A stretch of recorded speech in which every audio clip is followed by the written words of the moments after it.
A paz, irmãos. Mensagem de hoje por Leonard Ravenhill. A fé ri das impossibilidades.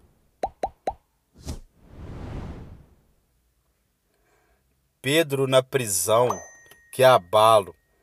Estamos muito longe da cena real para capturar a atmosfera de horror que os cristãos sentiram neste dia.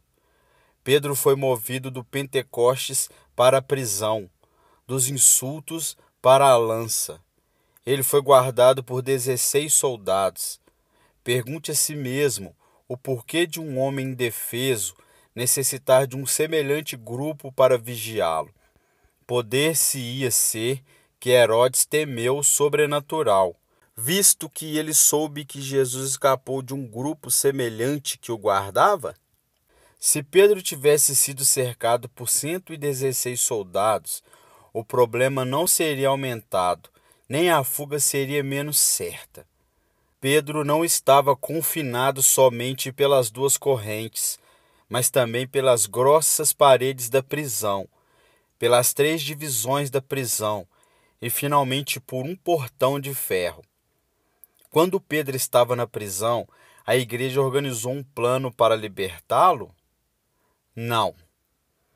Quando Pedro estava encarcerado, os crentes ofereceram uma petição a Herodes ou sugeriram um preço para oferecer aos legisladores para sua liberdade? Não. Pedro tinha libertado outros na hora da oração, agora outros deveriam crer na sua libertação.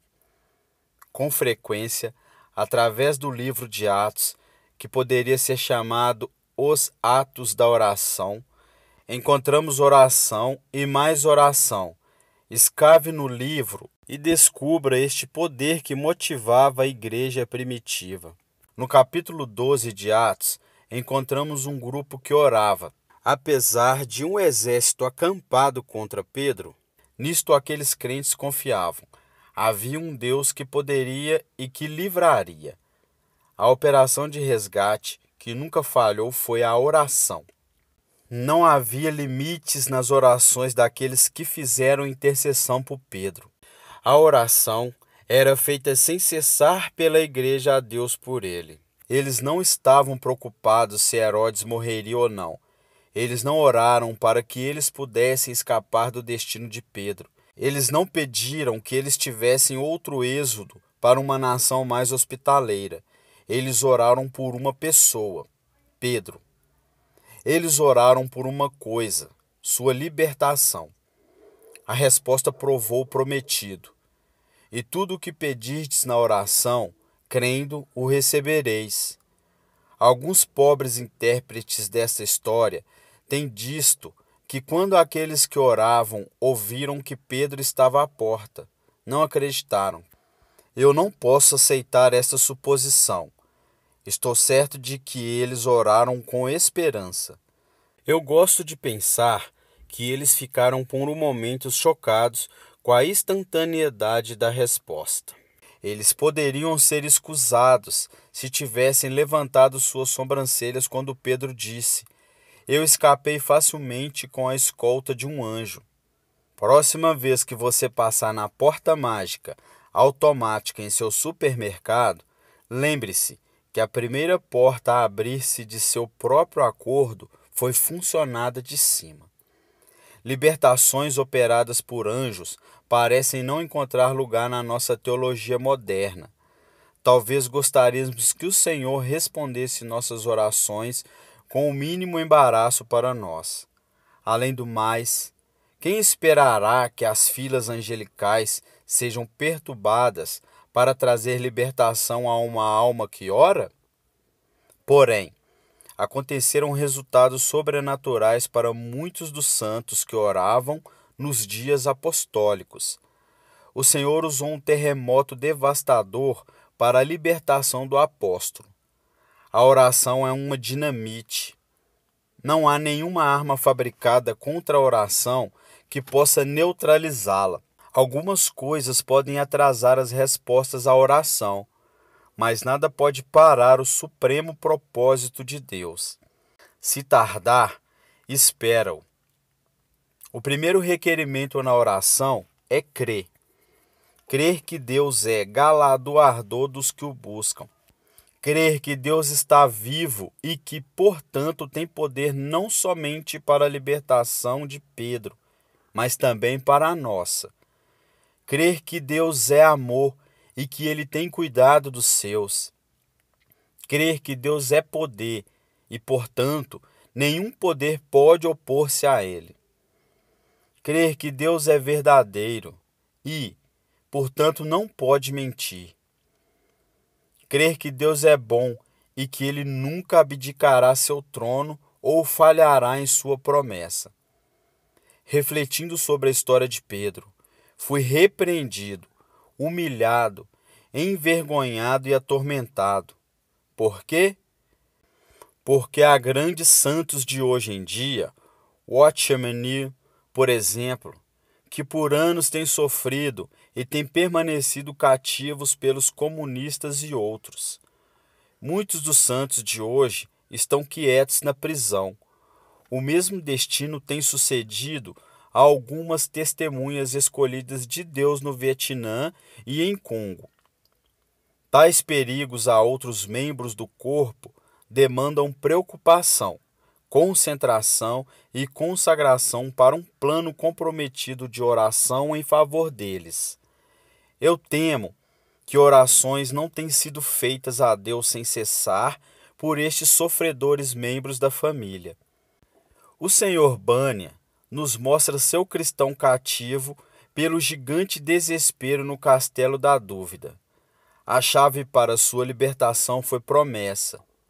Nós, cristãos, estamos no cativo em muitos níveis hoje pessoais, domésticos, da igreja e da iniciativa missionária.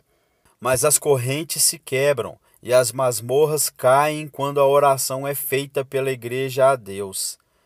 Oração sem cessar, oração que destrói nossa situação atual, oração que nos drena de qualquer outro interesse, oração que nos emociona por suas imensas possibilidades, oração que veja Deus como aquele que do alto governa, todo-poderoso para salvar. Oração que ri das impossibilidades e grite, será feito. Oração que veja todas as coisas debaixo dos seus pés, de Deus. Oração que é motivada com o desejo pela glória de Deus. A oração de um crente pode tornar-se um ritual. O lugar da oração é mais do que o território onde atiraremos todas as nossas ansiedades, preocupações e temores. O lugar da oração não é um lugar para deixar cair uma lista de compras diante do trono de um Deus com um infinito suprimento e ilimitado poder. Eu creio que o lugar da oração não seja somente um lugar onde eu perca meu fardo, mas também um lugar onde eu receba um fardo. Ele compartilha meu fardo e eu compartilho a seu fardo. Meu jugo é suave e meu fardo é leve. Para conhecer este fardo, devemos ouvir a voz do Espírito. Para ouvir esta voz, devemos calar e saber que Ele é Deus. Esta hora calamitosa nos assuntos dos homens demanda uma igreja mais saudável do que a que temos. Esta manifestação evidente do mal na juventude e na violação dos mandamentos de Deus por todo o mundo requer uma fé que não recua. Podemos deixar nossas espadas de oração enferrujadas nas bainhas da dúvida? Poderemos deixar nossas desentoadas harpas de oração penduradas nos salgueiros da descrença? Se Deus é um Deus de inigualável poder e inacreditável força, se a Bíblia é a imutável palavra do Deus vivo, se a virtude de Cristo é tão nova hoje, como quando ele primeiro fez a oferta de si mesmo a Deus depois de sua ressurreição, se ele é o único mediador hoje, se o Espírito Santo pode nos ressuscitar como ele fez com os nossos pais espirituais, então todas as coisas são possíveis hoje.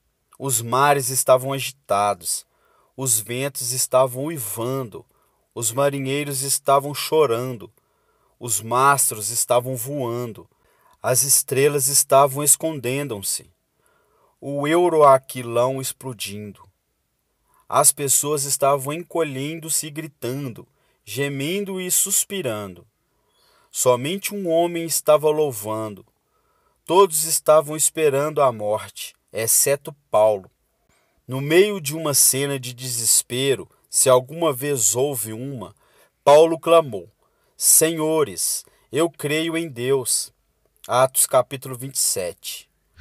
Como as coisas parecem estar totalmente diferentes esses dias, eu vou me unir a Paulo. Eu vou dizer com fé: Senhores, eu creio em Deus. Você se unirá a mim?